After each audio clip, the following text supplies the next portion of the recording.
Бүгүн Ошто катталган жер титирөөнүн кесепети айтылды.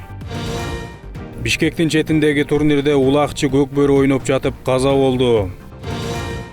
Министр 12 жылдык билим берүү программасын ишке ашырууда улуттук кызыкчылык гана бар экенин белгиледи. Бүгүн Ошто күчү 5 балга жеткен жер титирөө катталган. Өзгөчө кырдаалдар министрлиги билдиргендей, алдын ала маалымат боюнча жабыркагандар жана кыйроолор катталган эмес. Азыркы учурда тактоо иштери жүрүп жатат. 3 чакырым аралыгында магнитудасы 5 балга жеткен жер титирөө катталган. Жер титирөөнүн кесепетинен кыйроолор жок. Азыркы учурда институт сейсмологиясынан толук тактоо иштери жүргүзүлүүдө. Биринчи катуу бал болгондон кийинкилери кайталанат, бирок азыраак бал болуп. Азыркы учурда уже коопсуздук, кайталануу коопсуздугу жок. Эч кимге коркуп, коопсуздануу кереги жок. Министрлер кабинетинин төрагасы Адылбек Касмалиев Беларустун премьер-министри Александр Турчинге жогорку кызматка дайындалгандыгына байланыштуу куттуктоо катын жөнөттү. Сиздин мамлекеттик кызматтагы көп жылдык тажрыйбаңыз жана жогорку кесипкөйлүгүңүз Беларусь өкмөтүнүн элдин жыргалчылыгы жана мамлекеттин гүлдөп өсүшү үчүн ийгиликтүү иштешине өбөлгө түзөт деп ишенем. Сизди эки тараптуу форматта, ошондой эле аймактык жана эл аралык уюмдардын алкагында Кыргыз-Беларусь достук жана өнөктөштүк мамилелерин активдештирүү боюнча биргелешкен ишти улантууга даяр экендигибизге ишендиргим келет деп белгиленген кайрылууда. Билим берүү министри Доктургүл Кендирбаева парламенттин жыйынында депутаттардын суроолоруна жооп берип жатып, 12 жылдык билим берүү программасын ишке киргизүүдө улуттук гана кызыкчылык бар экенин белгиледи. Ал эми эл өкүлдөрү билим берүү министрлигинин реформасын сынга алып, жаңы билим берүү программасын киргизүү туура эмес учурда жүрүп жатканын айтышты. Алсак, депутат Надира Нарматова 12 жылдык билим берүүгө өтүүгө окуучулар да, мугалимдер да, ата-энелер, мектеп окуу китептери да даяр эместигин билдирди. Акылбек Жапаров кетип жатканда буйрук чыгарып кеттир, 519 номер. Ошол буйрукту мен аткарам деп элге билим берүү министри тескеме чыгарып, анан президенттик аппараттан дагы бир кызматтык кат жөнөтүп, бүгүнкү күндө ызычууга түшүп жатып калды мектептер. Лицей, гимназияларды 1 апрелге чейин аккредитациясы бүткөн бүтпөгөнүнө да карабастан толук кандуу жойгула деген буйрук барган экен. Ошону менен азыр мектептер ызычуу болуп, Минюстан кайрадан каттоодон өтүп жатып калышты. Тынбай байланышка чыгып атышат 7 облустанчы. Ошон үчүн ушул маселени Алмаз Акынжанович сергектик менен мамиле карап, натыйжа берген гимназия, лицейлерди кармап эле турсаңар, талкалап коюш оңой эле. Кайра калыбына келтириш кыйын.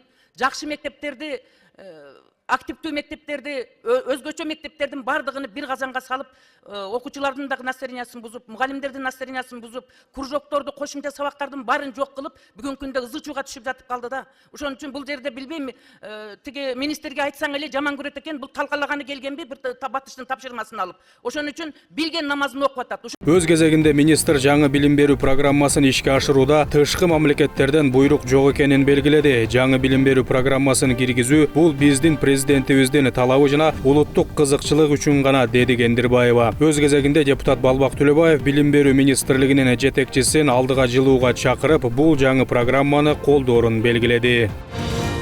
Тесттеги тапшырмалар мектеп программасына дал келбейт. Бул тууралуу жогорку кеңештин төрагасы Нурланбек Тургунбек уулу бүгүн парламенттин жыйынында билдирди. Анын айтымында мектеп программасына тесттеги суроолорду дал келтирүү керек. Болуп атат, көпчүлүктөн кайрылуулар болуп атат. Мына мисалы үчүн 12 жыл окуган бала, буга чейин 11 жыл окуган бала жыйынтыгында экзамен тапшырганда жанагы жалпы тестүүлөө таптакыр маани маңызы башка.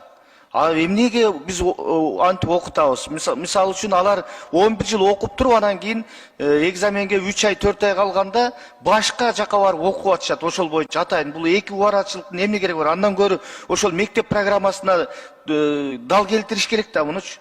Бул мен таптакыр түшүнбөйм, ушу канча жылдан бери айтылып келип атат. Мектепте окуган бир дагы предмет жок ал жердечи. Эки башка. Ошон үчүн бүт окуучулар акча төлөп башка мугалимдерге барып атайын даярдыктан өтүп атат. Ушундай убаракечиликтин кереги барбы? Окуучуларга, ата-энелерге кошумча каражат кетирип, бул абдан туура эмес. Ошону силер дал келтиришиңер керек мектеп программасына. Сизге толугу менен кошулам. Азыр дал ошол мазмундук дал келтирүүнүн үстүндө иштеп атабыз. Мындан ары мына электрондук күндөлүктө дагы ар бир баланын ошо орто тест боюнча бекер даярданууга тиркемелери илинип жатат. Баарын бирдей деңгээлге келтиребиз. Рахмат.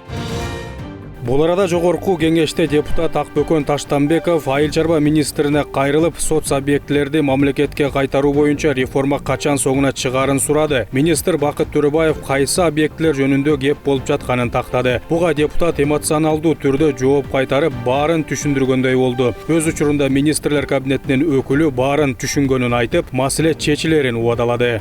Эми мен 1,5 миллиард сомдун окатын айтып атам.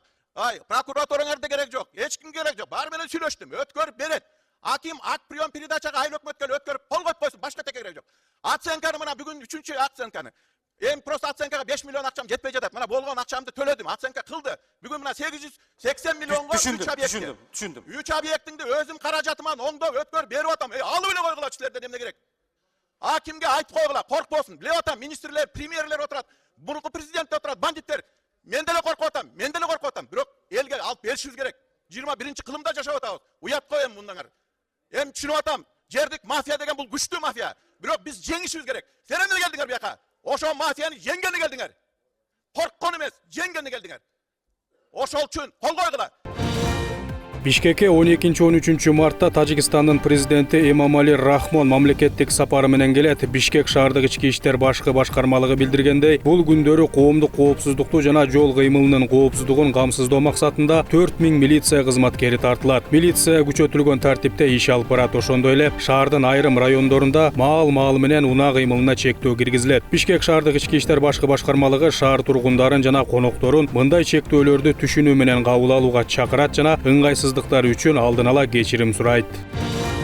Жетөгүз районундагы спорт лагери Кызыл Суу айылына кайтарылды. Бул тууралуу Улуттук коопсуздук мамлекеттик комитети билдирди. Алсак Жетөгүз районунун Кызыл Суу айыл аймагында Ысык көлдүн жээгинде жайгашкан спорт лагеринин имараты жанаша жайгашкан пайдалуу аянты 162,2 чарчы метр жана жанаша аянты 213,67 чарчы метр жер тилкеси менен мамлекеттик менчикке кайтарылды. 2003 жылы спорт лагери жеке менчикке мыйзамсыз чыгарылгандыгы аныкталган. Мындан улам азыркы менчик ээлери өздөрүнүн мүлктөрүнө ээлик кылуунун мыйзамсыздыгын түшүнүп, ыктыярдуу негизде лагердин имаратын өткөрүп берди.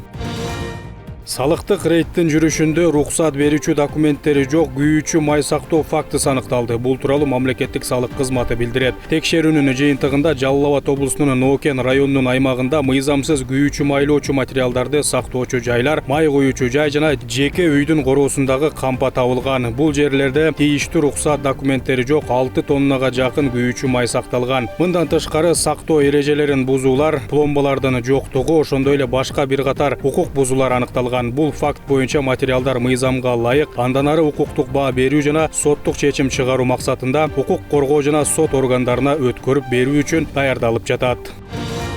Бишкектин четиндеги турнирде улакчы көкбөрү ойноп жатып каза болду. Бул тууралуу жергиликтүү басылмалар тез жардам кызматына таянуу менен маалымат таратууда. Кырсык бүгүн Норус кубогунун 1-лигасынын алгачкы оюнунда болгон. Анда Бөрүлү менен Бүркүт командалары беттешкен. Видеодон оюнчу улакты жерден алайын деп эңкейгенде күү менен келе жаткан башка улакчы аргымагы менен койдуруп кеткенин көрүүгө болот. Аттан кулаган спортчу ордунан тура албай калган. Тез жардам кызматы 44 жаштагы киши башынан жаракат алып каза болгонун тастыктаган.